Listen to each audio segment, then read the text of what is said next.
innovate, and create lasting impact.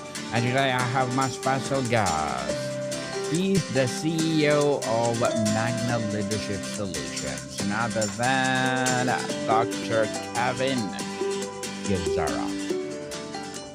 All right. Thank you, Daniel. Welcome. Well, Glad to be here. welcome, Dr. Kevin on Entrepreneurship 101. And can you please introduce more about yourself that I missed? Sure.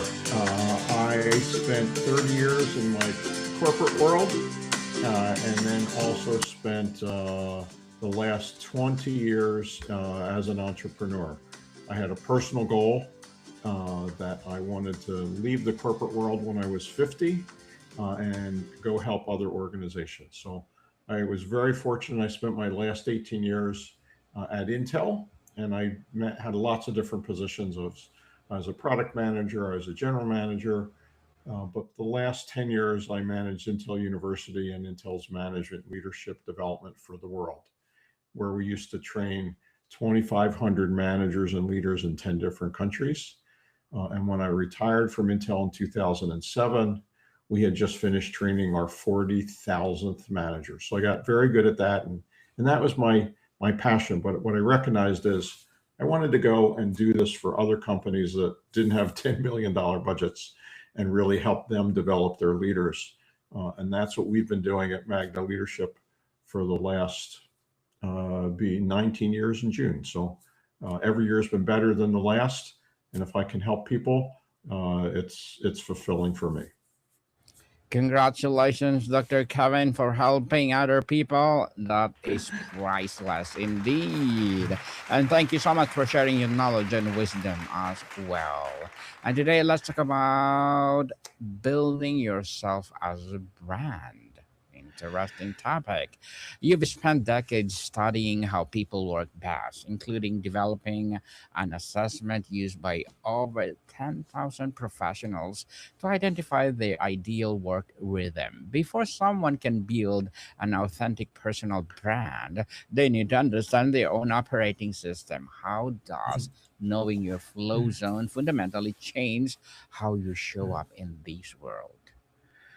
Well, first of all, I think people need to understand what flow is, and getting it. And flow is was retermed in the 90s as being in the zone. So people will probably recognize that as being in the zone. It was a book that was written by a gentleman by the name of Dr. Mihai Csikszentmihalyi. I won't spell that for you. And what he found is that when you have the right balance of challenge and skill, you get into what he calls the flow zone, or as it was retermed, of being in the zone.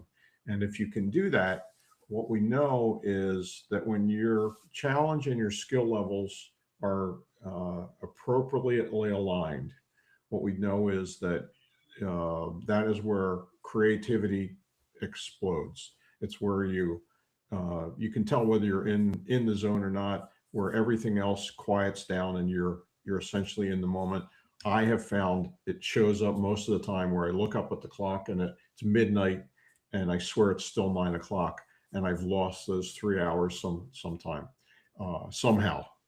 And if I can do that and get in the zone, that's where I get very creative. I get really engaged. I feel motivated. And once you can get people to create their work where they can do more of this, it may not guarantee productivity. Usually you do get a little bit more productive, but the creativity and the engagement and the motivation just explodes. So trying to recognize that, because if your challenge is too high, you get into what Dr. Mihai talks about as anxiety. And if the challenge is too low to your skill level, you get into boredom. And boredom and anxiety on either side. And the key is that sweet spot right in the center. And the more you can get there, the better it is for you. And also it's better it is for kind of the organization as well. Very well said, Dr. Kevin. You often say you cannot motivate someone else. You can only create the environment when they feel motivated.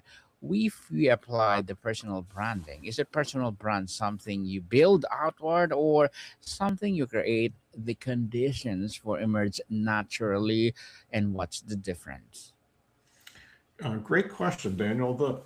I think building their personal brand, or what I call, when I've taught marketing classes, your SCA, your sustainable competitive advantage, what makes you different, is if you can create the environment as kind of the foundation where you can be in the zone a good portion of the time, if not all of the time.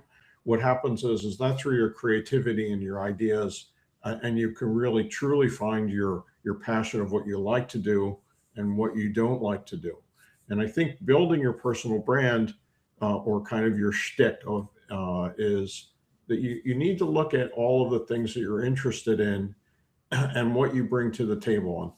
And many times, I think on a regular basis, probably once a month, I get a call from a colleague or a friend or someone that finds me and says, "Hey, I've been suddenly downsized, or I'm thinking about leaving my job, or I've left my job, and they're trying to figure out what's next."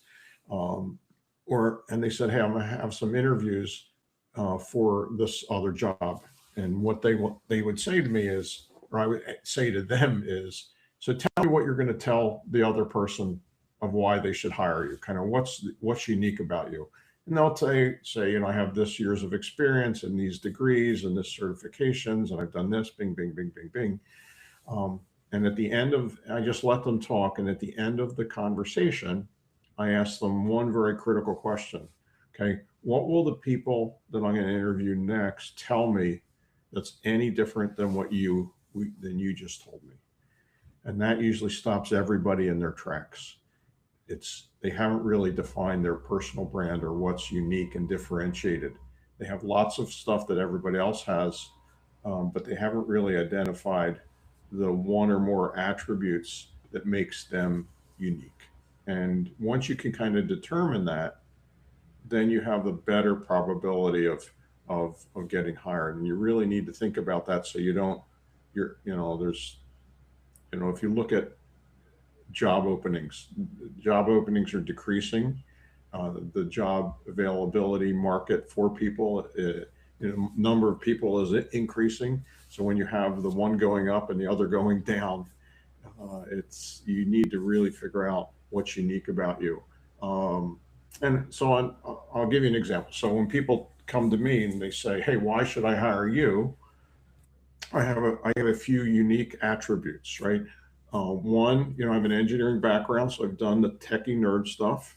On the other side, I have a doctorate in organizational leadership and management, more on the soft side. So I have the hard side and the soft side, and then I've combined that where I've practiced that for 30 years. And I think if you're looking to hire someone that both comes from a technical perspective and has a deep understanding of of the soft HR side, putting those together, you can put me down, you can put me in a room where I can talk nerd speak to people, as a coach, as a trainer, as a facilitator. I don't think you'll find a lot of people that are good trainers. You're not going to find a lot of people that can bring both sides together. And that to me is my brand, more so than anything else. Very well said, Dr. Kevin. You've written about finding the leader within yourself. If personal branding is ultimately inside job, what's the first question someone needs to answer honestly before they post a single piece of content or update their LinkedIn headline? Well, I think one of the things I've learned from my colleagues as well as practices, if you want to update your LinkedIn headline, is make it engaging and don't have any sales elements of it. Let me give you an example. Is that many people in their LinkedIn headlines say, "I help," I solve, I do something, um, and what will happen is people, if it feels salesy, people are probably not going to follow you. But listing the types of things that you have expertise in, rather than telling them that you're going to help them, or you're going to make them better, or you're going to build their, I help you build your business to $10 million, whatever it is if you can remove any of the sales type of thing, I think you're going to get a better chance where people are going to want to engage with you. And at the same point in time, it gives you a little bit more room in there to talk about, like in my scenario, uh, technical expertise as well as organizational leadership expertise. Definitely. Expertise. You spent 18 years at the Intel before becoming an entrepreneur. The transition from having a corporate brand to being a brand is one of the most disorienting shift a professional can make. What surprised you most of that transition, and what do you wish you'd known before you left? Well, I'm going to give you a quick rundown, Daniel. So I've thought about this quite a bit, and what I recognized is things that contributed or detracted from that was there was really eight what I call the 8 P's of being successful as an entrepreneur. First thing is you have to do planning ahead of time. You need to have provisions or enough cash to invest in yourself so you can stay in business for 18 to 24 months, because that's the amount of time that entrepreneurs go out of business. You need to have something, a unique product. That's yourself. We talked about that's your brand. You need to have presence. Fourth element is presence, kind of in social media, so people can find you, whether it's LinkedIn or Facebook or whatever. And then have to have a people. You have to have a big network. If you don't have one now, you need to start building one quickly. And then one of the other things I found is you need to be able to be recognized as an expert. So you need a publication. And that's the reason that we had written our first book, which was The Leader of Oz, really to demonstrate our expertise. And it needs to be not only just a book, but a hardcover book, right? So it gives you that legitimacy. Um, and then you need partners. So partner with people that have the type of clients you want, but don't do the kind of things that you do. Too many people partner with other consultants or whatever to try to help them when you need additional assistance. What we find is partner with people that have the clients you have, but don't have what you offer, so that you can make them look good and expand their business. And the last thing that you need is what I call is persistence. You just need to be able to last through. A very smart consultant told me one time is that you need to have persistence, because uh, your business, you're not really going to get any substantial business, probably for 18 to 24 months. And if you can last through that period, you can be successful. But if you don't have enough persistence and provisions, which is the cash, to do that, it's probably better going back to the corporate world. Certainly. You offer a free task quotient assessment to help people understand their working style. In your Yes. experience, what is the most common misconception people have about they work best? And how does that misconception lead them to build a brand that actually exhausts them? Great question. What we find is that people have this belief that they only like to do one of three types of tasks. We all do different types of tasks. We do routine tasks, we do troubleshooting tasks or problem solving tasks, and we do project tasks. And many people, particularly as they get up in the organization, think they only should do project tasks, or if they're problem solvers, they only should do that. And what we've recognized through the assessment that I'm going to give away to the listeners is that once you identify your ideal task mixture, there's 496 different mixtures, and you can do more of the kind of tasks that you want to do, that you can be more engaged, more motivated, more empowered, and it really makes a better day. When people have tried to do only one task type because that's their vision of what they think they want to do, they get very very bored quickly, and it just feels like drudgery as they're doing their work. So, would you like me to give the URL where people can get the assessment, which we normally charge for, but for your Please, listeners, it's free? please Yeah. go ahead. So if you go to Magna Leader, Magna Leader.co, not com, /, and in all capitals for you, Daniel, gift, GIFT, magnaleader.co /gift.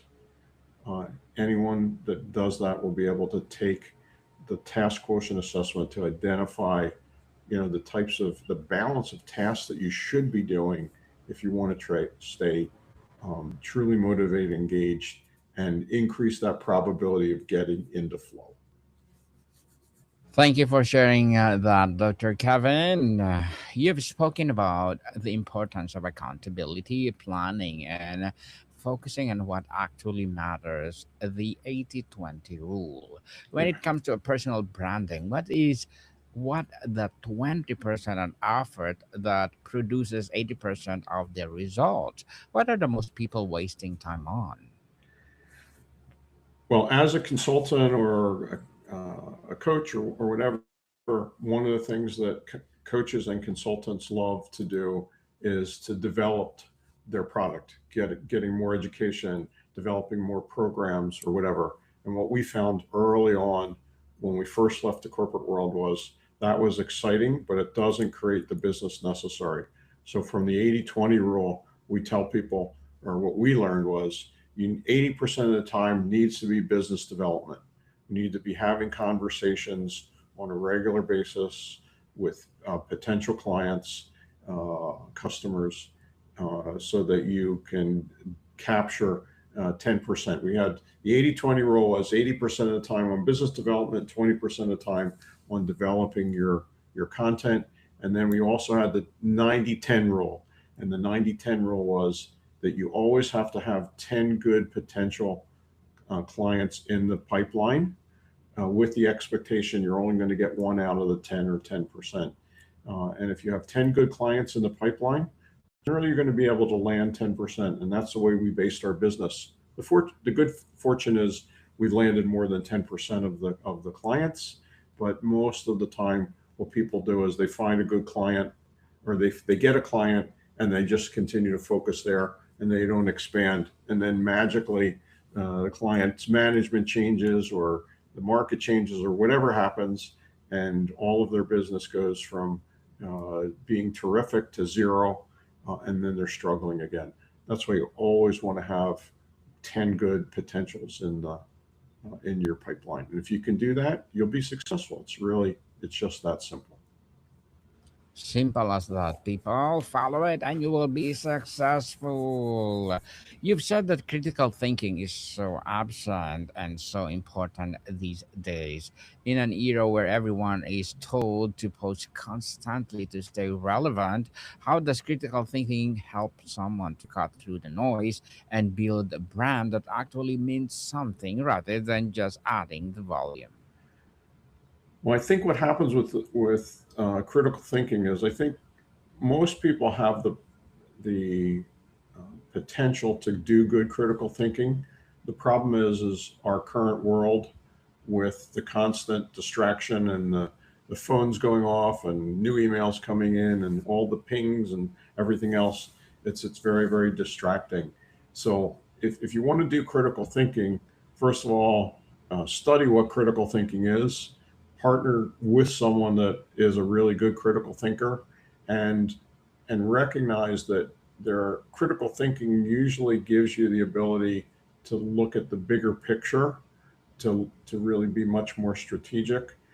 But you need to realize that when you're focusing on those areas, that there's a correlation to success, but not a causation. And what I mean is, you may do a bunch of critical thinking, looking at the markets, looking at things differently, analyzing yourself as a brand, and it may not deliver something in the short term. And too many people feel like, oh, this is a waste of time, so I just have to be able to go do more of the tactical kind of work, all the things that you're getting pinged on email and your phone. And the problem is our brains really like that immediate cause and effect.